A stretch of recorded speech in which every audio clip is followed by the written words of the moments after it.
the second oldest factory after. Thank you, Your Excellency, for inviting us. A stable tea subsector is good for our country because we depend on this sector for our foreign exchange earnings. So I want to say, nikiwa hapa, hakuna mtu atakubaliwa kamwe to destabilize your leadership. Mzungu anasema, if it's working, don't fix it. So, nyinyi mumeonesha uhodari wenu kwa usimamizi wa chai. Na mimi nashukuru kwa sababu tangu tukae Kericho tukakubaliana na hao wangwana. At least the players in the tea industry have embraced the reforms. You know? And there has been no resistance. And this is the fruit of embracing reforms in our tea subsector. Even in milk, we have been able to suppress the few cartels who are there, and we are making good progress. Pahali tuko na resistance kali ya cartels ni kwa kahawa. Lakini tutapambana na hawa. Nimeona watu ya Standard wakisema ati tumeinua mkono. Nani yainue mkono? Tumesema wanatusumbua because they are so entrenched. Wamekunywa damu ya mkulima wa kahawa for 30 years. Sasa tukijaribu kuwatoa pale ni kama kupe ukijaribu kutoa kwa ng'ombe. Wanatupa mateke, wanasumbua, wana create artificial problems, lakini tuko na hawa.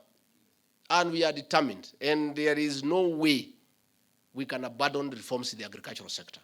And I want to say, when we met in Kericho, and I appealed to you to embrace reforms, and you did it, these are the results of reforms. And I want to say the government will support KDDA to hilt. Mutapata usaidizi kila pande kutoka kwa serikali yetu. And I want to ask you, because everything is leadership. A factory is as good as its directors. Mambo ya orthodox tea is a way to go because munaona Gituge, and the market for orthodox tea is big in the world. I am going to propose to you today, wale hawana mtambo wa orthodox tea mwende mketi. I want to create a framework. We have agreed with the president, the national government and the county governments and yourself. Tukae chini, tusaidiane kuweka hiyo mtambo wa orthodox tea. Serikali, national government itoe kiasi fulani, county government itoe kiasi fulani. I have a meeting with them next Friday, na nyinyi mtoe kiasi fulani. Because kama hiyo chai over above CTC is $1, by simply just doing orthodox, mkulima anafaidika automatically. So we are willing as a government to put in some money because we are committed to assisting the tea farmer in Kenya. Our government is clear that the way to restore this economy is through supporting the farmers. And we are willing to put money in partnership with yourselves and the county governments so that we can have each and every factory with an orthodox processing plant so that we can get better prices and we can get better markets. Again, it is true, our MP for Gatundu South, pia ni director wa chai, amesema ya kwamba to lower the cost of production, the greatest challenge is electricity. And I know, and we discussed in Kericho, that some factories are generating their own power. But there is a problem because when they put it on the grid, they are paid at a lower fee, yet they are sold at a very higher fee. So next week, I'm going to convene a meeting between yourselves and the Minister for Energy and Petroleum, Davis Chirchil, so that we agree on how we can support the tea industry to bring down the cost of power. Iko mambo mawili inamaliza familia. Ugonjwa na kesi. Si ndio? These cases between former directors and the present ones. We talked in Kericho lawyers from both sides waongee. We see whether we can have a win-win situation. And I think I want to come in now. Nilikuwa nimeita Bwana Kanyago tuongee na yeye kama wazee na wale wengine. Nitajaribu kama mzee kuwaita hawa tuone kama tutakubaliana. These cases are detrimental to the tea farmer. Because ile mawakili mnalipa ku defend, you don't bear that cost from your pocket. It is borne by the farmer, isn't it? So mtu yote anapeleka wakulima kotini is an enemy of the farmer. Because sasa wewe ukipeleka mawakili hawa na vile wanalipisha bei kali, lazima walipwe na hiyo pesa ni ya mkulima. So allow me a chance to look for these directors. We see whether we can agree. We try to persuade them ya kwamba these cases are not good and they should think of the farmer. And if they are genuine, that they care for the tea farmer, they should find a way of withdrawing these cases so that we can concentrate on serving the tea farmer. As the farmers prepare to receive their bonuses next month, they are motivated to work harder to not only improve quantity but also quality, the main factor that guarantees high pay. I wish to acknowledge that a reserved price is cushioning farmers against market uncertainties. But with the expanding international market, we also must push the bonuses even higher in the next 5 years.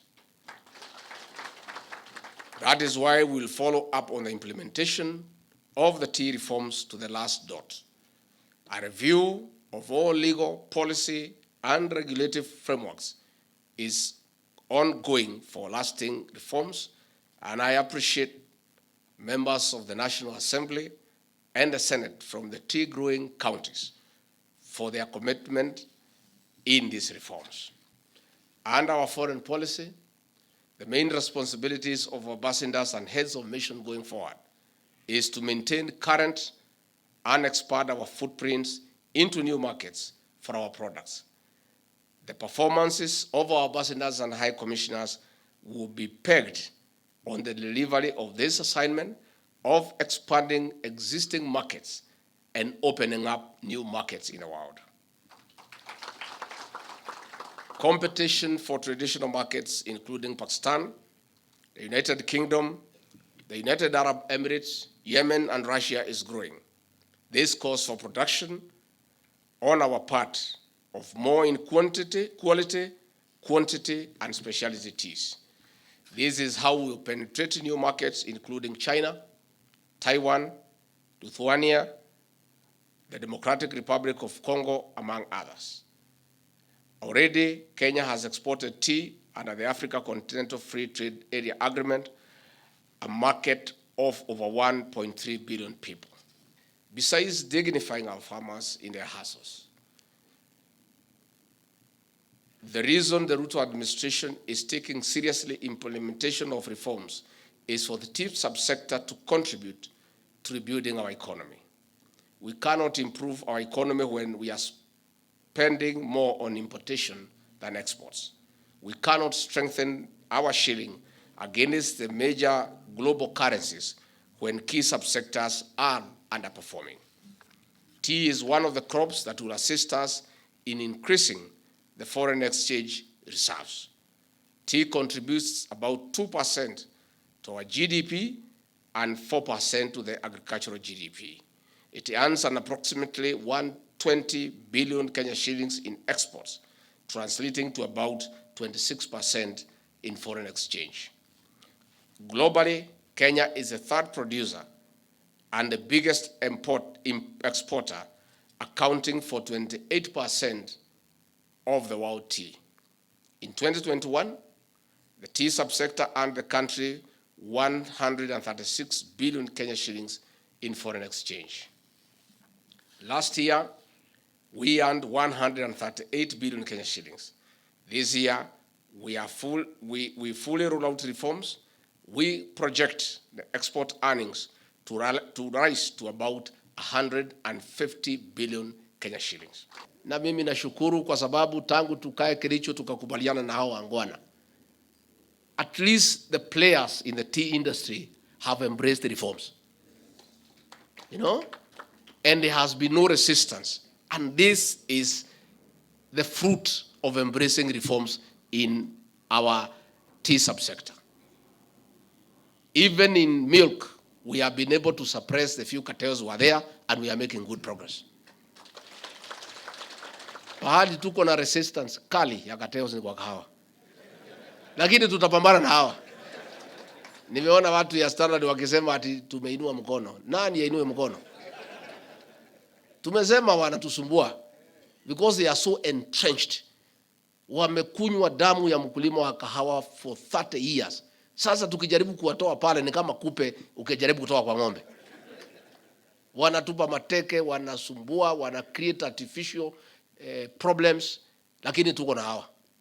And we are determined, and there is no way we can abandon reforms in the agricultural sector.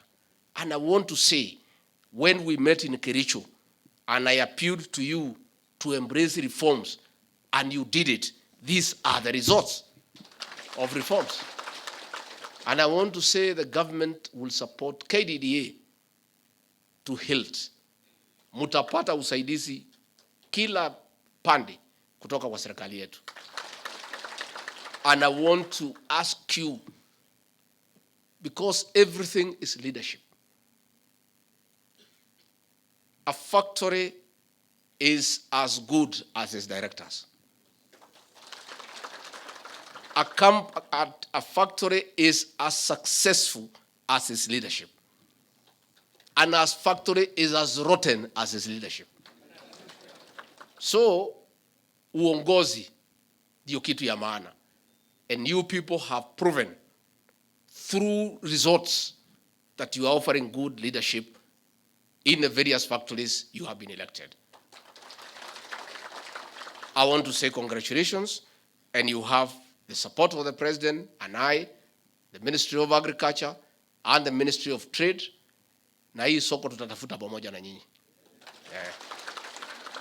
Mimi wacha ningangana na hii watu ya kahawa wiki 3-4, alafu nataka tuchukuane na directors tuende mpaka Iran kutafuta soko. Toke hapo tuende mpaka Pakistan, tuende Uingereza. Hapa Sudan tulikuwa na soko mzuri, sasa hii majenerali wanapigana, soko yetu imeenda chini. So we must open new markets. And I am going to take a lot of time to lead delegations of the tea players to look for new markets internationally. Because once we get new markets and we get good prices for the farmers will produce more and better tea. Mambo ya poaching ya chai, hawking of tea. We are going to support you. We are going to support you 100%. I'll convene a meeting next week between the board, the Inspector General of Police, the Director of Criminal Investigations, the new Director of Public Prosecution, and the PSC Internal Security. You bring us a list of areas where you have challenge. Na hiyo watu tutarokota hiyo watu yote within a month. Hutawasikia tena. Tuwarokote hapa tuwarokote. Tutawarokota wote. Hakuna, we cannot accept for them to reap where they have not sown. These are terrible people. These are economic saboteurs. Na hii ni watu wanatakiwa kuwa kule jela vile rais alisema. Mambo alisema ni ngapi? Hata nyinyi mnasema mambo ni 3. So, I want to send a clear warning to the tea poachers and those who are hooking our tea. Mkuwe tayari. Tutapambana na nyinyi. Mnatujaribu na tutaonana. Wanaume si ni kuonana? Tutaonana. So next week I'll call the directors, I'll call the IG, DCI, PS Internal Security and the DPP. We agree on a framework. Mutuletee hiyo yote, will mobilize the various security teams across the tea growing counties. Hiyo watu yote tutarokota na hakuna mtu atasumbua nyinyi tena. That one we are going to deal with. And you are getting that commitment from the presidency. It will happen. We cannot allow people to reap where they have not sown. Hiyo ni kitu hatuwezi kubali. And we have the necessary human resource. Tuko na polisi ya kutosha, tuko na admin ya kutosha, koti ziko, watu ya kupeleka watu kotini wako. All we need is you come and tell us where we have a challenge. Warakang'ombe hapa. We'll call those people, the security committee, I'll convene them a meeting, we'll give them instructions, and we'll give them a deadline when they must sort out this issue once and for all. Kwa hivyo mimi, KTDA factories recorded a turnover of 95.3 billion Kenya shillings in 2023 compared to 93.02 billion last year. This is an increment of over 2.3 billion Kenya shilling. Mujipigie makofi.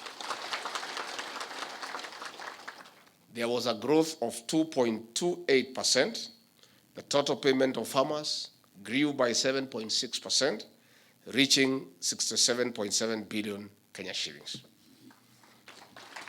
The average rate for the green leaf per kilo delivered to factories grew by 18% to reach 59.1 Kenya shillings compared to last year, which was 50.14 Kenya shillings per kilo. Allow me, distinguished directors, to single out the top 3 performing factories in the annual combined earning. The Tuge Tea Factory from my home county of Nyeri registered an impressive 78.3 Kenya shillings per kilo, an increment of 26%.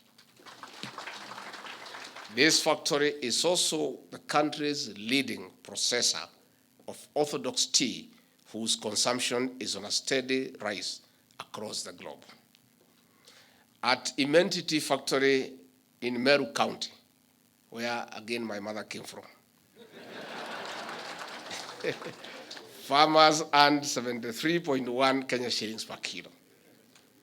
On the other hand, farmers of Michimekori Tea Factory, again the land of my mother, in Meru, earned 68.6 Kenya shillings per kilo. I must acknowledge and congratulate Momul Tea Factory in Kericho County for leading consistently in producing quality tea. From this year's results, it is exciting to note that even the lowest factories, such as Nyankomba in Nyamira County, Kapsara in Trans Nzoia County, and Kiamokama in Kisii County, registered a huge improvement. Nyankomba was the most improved factory, reaching 37%, with farmers earning 55 Kenya shillings per kilo from a low of 40.1 Kenya shillings in the previous year. Pongezi. A hearty congratulations to the farmers of these 3 factories for the improvement. I'm sure they'll perform even better next year and the years to come. This climate change remains a threat to crop yields.